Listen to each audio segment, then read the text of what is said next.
Certificate এরকম। আচ্ছা, certificate ছাড়া প্রতীকী হতে পারে, কষ্ট তো আর প্রতীকী না। কষ্ট তো তার প্রতীকী হতে পারে না ভাই, এটাই বলবো। ইমোশনটা তো জি। সরকার বিভিন্ন সময় ছাত্রদেরকে বলে যাদের মেয়াদ শেষ হয়ে গেছে চাকরি না করলেও তারা উদ্যোক্তা হতে পারে। এখন একজন ছাত্র যদি উদ্যোক্তা হয়, তাকে উদ্যোক্তা হতে গেলে অনেক পুঁজি থাকতে হয়। আপনার কি সেই পুঁজি ছিল না, বা আপনি না? আমার সেরকম পুঁজি ছিল না, কিন্তু আমি অনেকের কাছে গিয়েছি, অনেক সংস্থা, বেসরকারি, যাই হোক এখানে নাম বলতেছি না, কিন্তু কেউ আমাকে সেরকম উৎসাহিত করেনি। এবং আসলে 5,000, 10,000, 20,000 টাকা দিয়ে কখনো উদ্যোক্তা হওয়া যায় না। আর যে ডিমান্ড লাগে উদ্যোক্তা হওয়ার জন্য অ্যাটলিস্ট 5 লাখ টাকা, কিন্তু সেটা আমারকে সাপোর্ট দেওয়ার মতো কেউ ছিল না।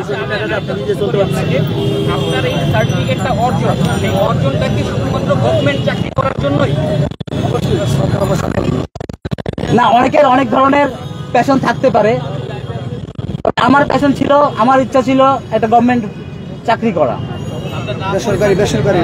বেসরকারি চাকরি করা আমার ইচ্ছা ছিল।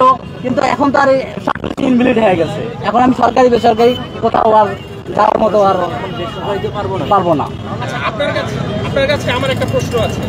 আপনার এই সার্টিফিকেট এখানে তো প্রধানমন্ত্রী যদি ডেকে আমাকে চাকরি দেয় সেটা তো একজন দিতে পারবে, কিন্তু এখানে 1.5 কোটি 26 লক্ষ বেকার। কিন্তু আসলে ঘটনা হচ্ছে যে এই যে 30 থেকে 35 পর্যন্ত এখানে 1.5 কোটি যুবক জড়িত রয়েছে। এদেরকে কি করবেন? এদেরকে সবারই চাকরির সুযোগ করে দেন, আমার চাকরি যাচ্ছি না। মুখ্য বিষয় তো আমি নিব না, আমাকে মেধা যাচাইয়ের সুযোগ করে দেন, আমি এটাই চাই। প্রধানমন্ত্রী আমার যোগ্যতা বলে আমি চাকরি নিব। আমি ঢাকা বিশ্ববিদ্যালয়ে পড়াশোনা করেছি, প্রধানমন্ত্রী ডেকে আমাকে করুণা করে চাকরি দিবে আমি সেটা চাই না। আমাকে মেধার যোগ্যতা সুযোগ দেখ, আমি সেটা চাই। এরা যারা সার্টিফিকেট পড়ে চাকরি নিয়েছে সেটা তাদের একান্ত ব্যক্তিগত দর্শন। আমাদের সময় টিভি ভাইয়া একটা প্রশ্ন করেছে যে আপনি শুধু সরকারি চাকরির জন্য কি এখানে সার্টিফিকেট পড়েছেন? ভাই প্রশ্ন আপনাকে বলি আবারও যে চাকরিতে আবেদনের বয়সসীমা 30 বাংলাদেশের স্ট্যান্ডার্ড, সেটা হলো সরকারি, বেসরকারি, অধিদপ্তর, দপ্তর, স্বশাসিত, স্বায়ত্তশাসিত। আপনি বলেন যে 30-এর পরে সে কোথায় আবেদন করার কোনো সুযোগ আছে কিনা? বাংলা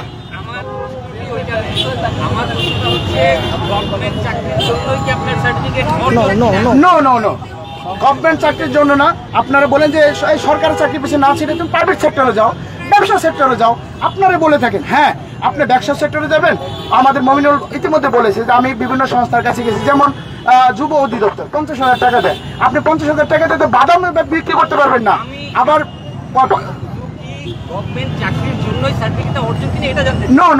আমাদের সার্টিফিকেট অর্জন মূলত হচ্ছে বাংলাদেশের প্রেক্ষাপটে আমরা যে আন্দোলন করি সেটা হলো 30-এর বেড়াজাল। সেটা যদি উন্মুক্ত করা দেওয়া হয়, একটা ছেলে সরকারি বেসরকারি অধিদপ্তর যে কোনো জায়গায় চাকরি নেবে, না হলে সে ব্যবসা করে খাবে। কিন্তু তার তো সেই সামর্থ্য নাই। আমার সামর্থ্য থাকতে পারে, তার সামর্থ্য নয়। কারণ ওর সার্টিফিকেট অর্জন করতে গিয়ে বাবার জমি জোড়া বিক্রি করে তার একটা স্বপ্ন সরকারি হয় বেসরকারি অধিদপ্তর কোনো একটা জায়গায় চাকরি করে তার নিজের জীবনটা চালাবে। এটা হলো মোমিনুলের বক্তব্য। বাট আমরা মনে করি ওভারঅল যে আমরা বাংলাদেশের মধ্যমাত্রিক উন্নত দেশের দিকে যাচ্ছি। শেখ হাসিনা স্মার্ট বাংলাদেশ নির্মাণ করতেছে, তার স্মার্ট বাংলা নির্মাণের সারথি হিসেবে আমরা চাই চাকরি বাজারটা উন্মুক্ত করে দেখ আন্তর্জাতিক স্ট্যান্ডার্ড অনুযায়ী, সেটা মিনিমাম 35 নতুবা কোনো ক্ষেত্রে উন্মুক্ত করে দেওয়ার জন্য আমরা বিনীত অনুরোধ করছি। তাহলে কি আমরা বলতে পারি, ইন্টারপ্রিটেশন এভাবে করতে পারি যে সুযোগটা অবারিত করে দেওয়া হোক, চয়েসের স্বাধীনতা তৈরি হোক, শুধু চাকরি না যে কোনো পেশা নির্বাচনের স্বাধীনতা তৈরি হোক? হ্যাঁ, এটা আমরা নীতি নির্ধারণ যারা আছে তারা ভালো করে বুঝবেন, আমরা তাদের কাছে ছেড়ে দিচ্ছি। কিন্তু আমরা মনে করি বাংলাদেশের প্রেক্ষাপটে চাকরিতে আবেদনের বয়সসীমাটা 1991 সালে যখন 27 ছিল, সেটা যখন 30 করা হয়েছে, 32 বছর পরে এসে যখন বাংলাদেশের মানুষের গড় এটা বৃদ্ধি পেয়ে 74+ হয়েছে, আপনি সেটার সাথে সামঞ্জস্য করে আমাদের দাবিটা অন্তত তারা যেন বাস্তবায়ন করে দেয় এবং অন্তত মিনিমাম 35 করে দেওয়ার যেন আমরা জোর এখান থেকে দাবি জানাচ্ছি। সেই সাথে আর কোনো প্রশ্ন আছে না? একটা প্রশ্ন আছে। জি ভাই, সেটা হচ্ছে যদি 35 করে দেয়া হয়, আপনি কি আমাকে নিশ্চয়তা দিতে পারবেন যে যাদের অন্য কিছু করার সামর্থ্য নেই তারা সরকারি চাকরিটা 35-এর মধ্যে পেয়ে যাবে? আর যদি না পায় তখন কি আপনি বিশ্বাস করেন যে এখন উনি যেভাবে নতুন একটা জীবন শুরু করতে পারতো তখন ওটা আরো বেশি জটিল হয়ে যাবে? আমি আপনার কথা একমত যে বাংলাদেশের প্রেক্ষাপটে চাকরিতে আবেদনের বয়সসীমা যদি 35 করে দেওয়া হয়, নাম্বার 1 মানুষের বেকারত্ব কমবে, নাম্বার 2 একাডেমিক পড়াশোনা যে বাদ দিয়ে যে ঢাকা বিশ্ববিদ্যালয়ের 2টা লাইব্রেরি বন্ধ করে দিয়েছে কেন? বা তার একাডেমিক পড়াশোনা না করে তারা কিন্তু এই চাকরি বাজারে পড়াশোনার জন্য প্রতিযোগিতা করে। তারা কিন্তু এই যে চাকরিতে যে বাজারটা রয়েছে সেটাকে তারা প্রতিযোগিতা হিসাবে নিয়ে তারা একাডেমিক পড়াশোনা করে না। আপনি দেখেন একটা শিক্ষার্থীর উদ্দেশ্য কিন্তু পড়াশোনা করে নিজেকে যোগ্য করে তোলা, সেই যোগ্য হওয়ার পরে সে সরকারি বেসরকারি যে কোনো একটা সেক্টরে ঢুকবে। কিন্তু বাংলাদেশে এই 30-এর বেড়াজাল থাকার কারণে আমি সার্টিফিকেটে 27 বা অনার্স 26-27 বছর অর্জন করার পরে যখন দেখা যাচ্ছে যে শিক্ষার্থীরা তখন আর কোনো কিছু করার সুযোগ থাকে না, তখন হুমড়ি খায় এই সরকারি চাকরির দিকে মুখ করে।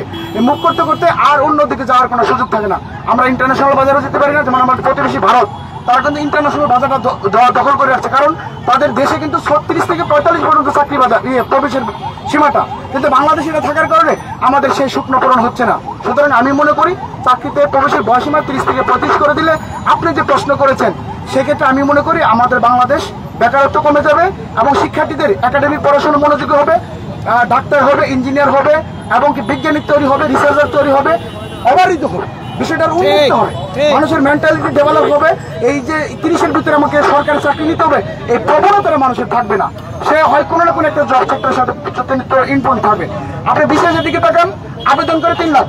আপনি বললেন যে অন্য কোনো জব সেক্টরে ইনপুট হবে, তার মানে আপনি স্বীকার করে নিলেন যে অন্য জব করার অপশন আছে।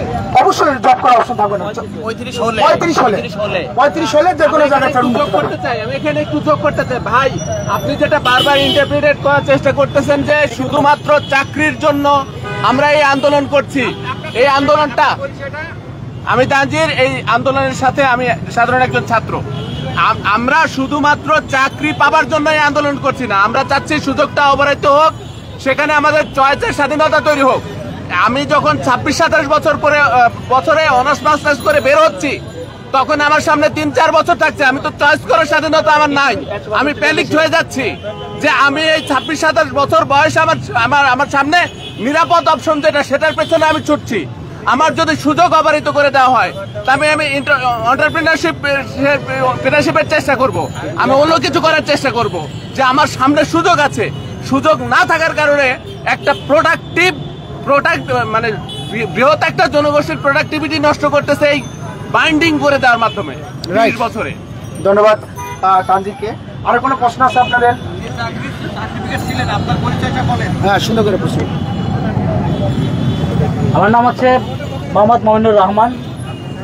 আমি শহীদ সার্জেন্ট জহুরুল্লাহ কলেজ ছাত্র এবং এখানে 13-14-15 সেশনের ইসলামী ইতিহাস সংস্কৃতি বিভাগের ছাত্র, ঢাকা বিশ্ববিদ্যালয়ে। আচ্ছা, আপনি তো এটাই বুঝাতে চেয়েছেন যে এই প্রতীকী সার্টিফিকেট